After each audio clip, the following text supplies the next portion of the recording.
충남 홍성에서 20년 넘게 달걀 도매업을 해온 호준 씨는 최근 몇 달 동안 달걀 수급에 큰 어려움을 겪고 있었답니다. 지난해 말부터 무서운 속도로 확산된 조류 인플루엔자 때문인데요. 그러던 어느 날 지인을 통해 달걀 2만 판을 파는 곳을 알게 됐다는 겁니다. 회사는 우리나라에 계란 최고 많이 쓰는 업체예요. 자기가 고장이라고 라인이 3개 중에 하나 고장이라고 기계를 못 돌려서 2만 판은 좀 내보내야 된다. 계란은 매일 들어오는데 놀 자리가 없다는 얘기죠. 그러니까 우리 같은 경우에는 얼마나 좋아요. 자신을 유명한 제빵 기업의 박 과장이라 소개한 남자는 전화를 끊자마자 사업자 등록증과 달걀 2만 판에 대한 세금 계산서를 팩스로 보내왔고, 호준 씨는 곧바로 달걀을 실어올 25톤 화물차 한 대를 박 과장이 알려준 청주의 제빵 공장으로 보냈습니다. 공장 차가 있고 자기네가 차를 한 대 불렀고 그 2대 실으려고 그러는데 다 못 실어서 우리 보고 한 대를 보내달라고 그러더라고. 그리고 1시간 뒤 호준 씨가 보낸 화물차 기사에게서 전화가 걸려왔답니다. 3시 가까이 전부터 2대는 계란이 또 상차 끝났다고 그러고 한 대는 이제 4파레트 싣고 12파레트만 더 실으면 된다고 그래갖고 이제 계란도 다 실렸고 아이고 이거 아주 잘 됐구나 그런 생각에서 이제 돈을 붙인 거죠. 일이 일사천리로 진행돼 약속한 달걀값 1억 2,300여만 원을 송금했다는 호준 씨. 그런데 2시간이 지나도 기사에게서 출발했다는 연락이 오지 않았다는데요. 그 14파레트 실는 거 뭐 한 2, 30분이면 실거든요.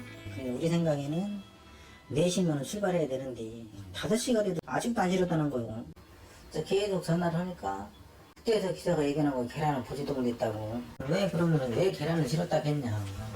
그 사람이 그렇게 얘기를 해달라고 그래서 얘기를 했대요. 경찰서에 가서 신고를 해서 이제 그때부터 계좌를 받기 시작한 거예요. 그런데 9만 원 남았어요. 계란은 어차피 없었던 거고. 오늘 받은 계좌에 대해서 압수수색해서 지금 상황 확인 중인데 그 사람 인적사항이 안 나오니까 지금 추적하는 데 시간이 좀 걸릴 것 같아요. 지금 이 확인 중에 있어요. 그런데 그날 밤 호준 씨가 다급하게 연락을 해왔습니다. 똑같은 방식으로 계란 우리 같은 협회 회원인데 그 사람한테 똑같이 연락이 왔어요 지금. 파악된 곳만 3군데랍니다. 천안과 서산 그리고 하남에서 같은 날 박 과장에게 제안을 받았다는데요. 천안의 달걀 도매업자 이 씨는 하마터면 깜빡 속아 넘어갈 뻔했답니다. 처음에는 저도 몰랐어요. 아 진짜 계란이 있어서 가야 되겠구나. 근데 제가 2만 판을 다 소진을 할 수 없으니까 아유 날 같이 가서 날도 갖고 오고 됐다 생각했는데 같이 사러 가자. 전화했더니 우리 그때 숙박하고 똑같다고. 도매업자들은 사기꾼 박 과장을 직접 잡기 위해 만반의 준비를 했습니다.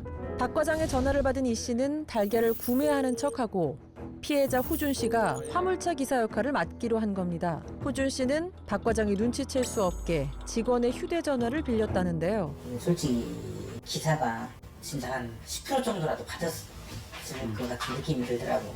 그렇지 않고서 그렇게까지 했을까. 그래서 범인이 어떻게 생겼나 보자. 바로 그때 박 과장의 전화가 걸려왔습니다. 전화 왔네 그 양반. 받으시고. 여보세요? 여보세요? 예예. 네, 차량 기사님이에요? 예예.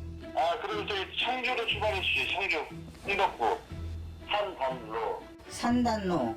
그러지. 박 과장이 화물차 기사인 줄 알고 호준 씨에게 불러준 주소는 지난번 호준 씨가 기사를 보냈던 바로 그 청주 공장이었습니다. 호준 씨가 청주를 향하던 그때 다시 박 과장의 전화가 걸려옵니다. 형님 차를 안 받아도 되시죠? 대전 87호 4. 지금 성함이요. 김성수요. 통행증 발급받아야 돼갖고, 인증번호? 잠깐만 끊고서 확인할게요. 보안이 철저한 공장 출입을 위해 인증번호가 필요하다는 건데요. 인증번호는 4935번입니다. 4935. 저희 통행증 발급해놓을게요. 공장 앞에 네. 차 세울때 있거든요. 가서 기다려주세요. 예, 알았어요. 박 과장이 의심하지 않게 우리는 실제 25톤 화물차를 섭외했습니다. 화물차 기사에게 양해를 구하고 박 과장의 사기 무대인 공장으로 향했는데요. 잠시 후 또다시 울리기 시작한 휴대전화. 여보세요? 예, 예. 제가 수출 담당자고요. 아까 그 통화했던 분이 과장님이신데 상무님이 호출하셔갖고 제가 입주 좀 받아갖고요 바로 나갈 테니까는 조금만 기다려주세요. 죄송합니다. 예, 알겠습니다. 아니면 저 식권 하나 갖다 드릴까요? 점이 맛있어요 저희 식당에. 예, 갖다 주시면. 근데 식권 하나 같이 해서 갖다 드릴게요. 예. 네네. 지금 일로 갖다 준다는 거잖아. 네. 일로 오겠다. 기사님 우리 일로 내리시죠. 자신을 김대리라고 소개한 남자는 바쁜 박 과장을 대신해 곧바로 나오겠답니다. 출입증과 식권을 들고 곧 나오겠다던 김대리는 나타나는 대신 다시 전화를 걸어왔습니다. 그러더니 황당한 핑계를 대기 시작하는데요. 여보세요? 저희가 입주증을 끊는데 이제 부활팀 지진이 들어가야 되거든요. 전화가 왔는데 예. 오늘 그 결혼기념일이래요. 그래갖고 저기 점심시간에 저기 사모님 부르셔갖고 식사하신다고? 예, 그래갖고 1시간 뒤 보안팀 직원이 드디어 회사에 들어왔답니다. 그런데 하루가 잉크가 없어갖고 잉크 간이라고 좀 걸리셨다고 얘기 좀 하고요. 좀 빨리 좀 보내달라고 얘기했습니다. 그로부터 1시간이 더 흘렀습니다. 이거 뭐 어떻게 하는 얘기인가 모르겠네. 직원하고 집이 엇갈렸다고 그래요. 입주증 받아갖고 올 직원이 핸드폰으로 나갔다니까요. 아니 엇갈리긴 뭐가 엇갈리는 무슨 회사가 무슨 뭐 운동장도 아니고. 나타나기는커녕 전화로만 시간을 끄는 김대리에게 우리는 당장 공장 안으로 들어가겠다는 이야기를 꺼내보기로 했습니다. 아이고 차 빼라고 지금 난리네. 사무실 앞으로 갈게요. 주차장 앞으로. 여보세요? 네, 주차장 앞으로 간다고요. 네, 주차 여보세요? 네. 저도 그러면은 여보세요? 네. 저기 뭐지? 저희 전화 끊지 마시고요. 예. 꼭 가셔갖고 경비분 바꿔주세요. 예. 호준 씨가 공장 안으로 들어가겠다고 하자 당황한 기색이 역력한 김대리. 그 사이 차는 공장 출입문에 도착했는데요. 사무실이죠? 네, 맞아요. 네. 하지 말고 걸어오신 거예요? 계란실에 왔거든요. 그러면 창구가 여기 아니 저쪽에서 저쪽이라고? 네. 여보세요? 저 경비분이 지시하는 대로 가시면 돼요. 네, 그래 알았어. 보안이 철저해서 출입증이 필요하다더니 실제 공장 출입엔 별다른 제약이 없었습니다. 그냥 진작에 드려보는 걸. 참. 화장 전화하셨어요? 지금 다른 전화 좀 오느라고. 전화해갖고요. 지금 25톤짜리 상태 다 했고요. 5톤짜리 지금 상태 중인데 2차가 빠져야지 내 차가 들어간다고. 네, 그렇게 얘기해주세요. 차가 보이지 않는데 싫었다고 그래요?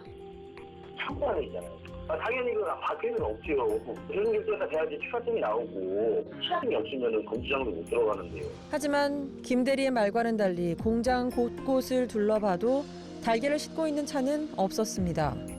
김대리님 얼굴 보지도 못하고 지금 뭐 계속 전화통화만 하고 정말 아파 죽겠어 지금. 네, 나갈게요, 지금요. 나온다고? 네, 통화하세요. 예. 네, 하루하고 통화하세요. 네. 이번엔 김대리가 정말 나올지 몰라 제작진은 또다시 급히 몸을 숨겼습니다. 그러나 아무리 기다려도 화물차로 다가오는 사람은 없었습니다. 그런데 이때 피디님. 갑자기 제작진을 부르는 호준 씨. 얘가 놀린 것 같은데 전화 한번 그냥 끊어지는데? 둘 다? 아까 잠깐만. 화장 번호도 있었잖아요. 지금은 전화를 받지 않습니다. 아니 이런 거는 뭐요? 그냥 넘어가 버리네? 번호를 차단했던 거. 네, 이거를 결국 이 사람들 안 나타나네요. 황당한 일이네. 이건 또 뭐예요? 놀던 사람으로 와야 되는데? 여보세요? 여보세요? 예. 지금 물건 아직도 출발 안 했어요? 물건요? 네네. 어디신데요? 계란역에 올게요. 호준 씨에게 전화를 건 사람은 또 다른 달걀 도매업자였는데요. 김성수님 아니세요? 예 맞아요. 87의 의사가 뭡니까? 화물 차량 번호도 정확하게 알고 있었습니다. 지금 그거 제 차인데? 계란 다 실어가지고 대기하고 있다랬잖아요. 아니 저 지금 처음 통화하는 거라니까요? 처음 통화라고요? 예. 010-4194가 처음이라고요? 예. 누구한테 아까 전화 빌려줘 드렸어요? 아니요 지금 제가 계속 갖고 있었는데 그러면 차를 그럼 하나를 여기다 넣어놓고 이 전화로 도용을 계속 전화를 한다는 얘기네. 이거 보통 문제 아닌데 이거. 호준 씨가 계획한 달걀 사기꾼 체포 작전은 이날 결국 실패로 돌아갔습니다. 우리는 호준 씨의 휴대전화 번호로 전화를 받았다는 또 다른 달걀 도매업자 한 씨를 찾아갔는데요. 역시나 수법은 같습니다. 이상한 건 호준 씨 번호로 화물 기사라며 전화를 해왔다는 건데요. 다행히 한 씨가 통화 내용을 녹음해 두었답니다. 그런데 끝났습니까? 상차가? 지금 7,680원이요. 다 실었어요. 다 실고. 뭐 출고증이 나와야 되는데 출고증이 안 나왔네요, 아직. 그럼 저기 기사님 성함하고 차 번호 좀 불러줄 수 있겠어요? 예, 김성수고요. 대전 87 54. 박 과장이나 김 대리가 아닌 제3의 목소리였는데요. 전화가 이 전화로도 온 거 나와 돼 있잖아. 전화해서 물건 다 실었다 그러고 내가 전화할 때는 나는 지금 거기 3시간 기다렸다 그러고 앞뒤가 안 맞으니까 이상하잖아 얘기가 그거는. 이상한 낌새를 눈치챈 덕에 한 씨는 다행히 피해를 입지 않았답니다.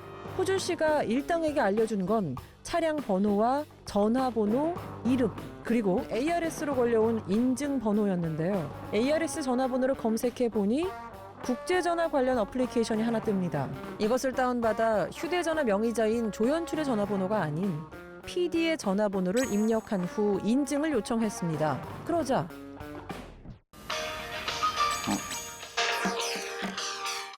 인증번호는 이 인증번호를 누른 뒤 조연출의 전화기로 작가에게 전화를 걸어봤습니다.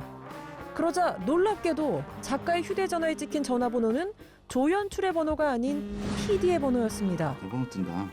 대박. 즉 타인의 번호를 도용해서 전화를 걸 수 있는 겁니다. 해외 나가는 경우에 이제 그 데이터 유심을 쓰거나 이런 경우에는 번호가 없으니까 번호를 다시 입력해서 이렇게 인증받을 수도 있는 거죠. 최근에 보니까 이제 그 보스피싱하는 사람들이 그 다른 번호 사용자한테 인증번호를 좀 불러달라고 하니까 사용자들 다 불러주고 있다고 하더라고요. 그래서 이제 저희도 ARS 멘트 앞에다가 번호 안내 멘트를 좀 내보내야 되는 이런 고민들을 하고 있던 참이었거든요. 달걀 수급에 어려움을 겪고 있는 도매업자들에게 그럴싸한 시나리오로 사기를 친 박 과장과 김 대리 일당. 지난해 발생한 AI로 살처분된 가금류는 무려 3,800만 마리. 닭 5마리 가운데 1마리가 땅에 묻혔을 정도로 최악의 상황에서 달걀은 황금알이 됐습니다. 계란이 구하기가 갈급한 입장에서 뭔지 못 잡겠어요. 썩은 동아줄도 합을 심정이라고 지금. 지금 솔직히 2만 판 아니라 2천 판이라도 제주도까지 차를 보내요 지금. 참 아주 제대로 걸렸죠. 이게 대형 업체들에서 그걸 지피센터라고 하는데 계란을 이렇게 모아놓는 집화장. 일반 사람들 절대 알 수 없는 사람들이거든. 그 사람들은 25톤에 몇 판 실리는 걸 다 알더라고요. 저보다 더 잘 알더라고요, 계란에 대해서. 뿐만 아니라 달걀값은 정부에서 정한 공시가에 따라 매일 바뀌는데 박 과장은 이것까지 잘 알고 있었다는 겁니다. 사실 피해자 호준 씨가 감쪽같이 속아서 달걀값을 송금한 건 화물차 기사의 거짓말 때문이었습니다. 우리는 그 화물 기사를 어렵게 만나볼 수 있었는데요. 그 역시 인증번호를 받았다고 했습니다. 어차피 나가는 건 확실히니까 자기도 나가는 거 좀 늦게 나간 거 미안해서 그러니까 일단 물건을 2발이 전에 실었다고 얘기를 해달라고 하더라고. 근데 나는 이제 그때까지 돈 이거 뭐 사기당하고 그런 줄은 몰랐죠 나는. 왜 AI가 벼랑 끝이었고 그 벼랑 끝에서 어떻게든지 살아보려고 하는 사람들 그냥 다 갖다 밀어버리는 것밖에 안 되니까. 저희 같은 피해자가 또 나오면 안 되니까. 그렇다면 현재 경찰 수사는 어느 정도 진행된 걸까요? 피해자로부터 입금받은 피해금들이 수개의 통장으로 인터넷 뱅킹을 이체되고 있는 상황으로 인터넷 IP 주소가 홍콩, 필리핀, 싱가포르, LA 등 해외에 있는 것으로 확인되었습니다. 용의자는 해외에 거주하면서 조직적인 범행으로 한 것으로 추정되고 있습니다. 사기 일당은 짐작했던 것보다 훨씬 더 전문적이고 조직적인 듯합니다. 더 이상의 피해를 막기 위해 우리는 경찰과 협의하에 방송을 결정했습니다. 궁금한 이야기 Y에서는 유명 제빵기업 직원을 사칭해 달걀 2만 판을 판매한다며 사기 행각을 벌인 박 과장과 김 대리를 찾고 있습니다. 달걀 유통업계에서 일한 경험이 있는 것으로 추정되며 30대 중반의 나이로 예상되는 박 과장과 김 대리의 목소리를 잘 들어주시기 바랍니다. 야적장에 상차된 거를 출고가 돼야 이 상해차가 들어오는데 그 화주가 자꾸 결제를 안 해주잖아 지금. 25톤차는 상차 다 했고요. 5톤차 지금 상차 중인데 2차가 빠져야지 내 차가 들어간다고. 네, 그렇게 얘기해 주세요. 이들의 목소리를 아시는 분들의 제보를 기다립니다.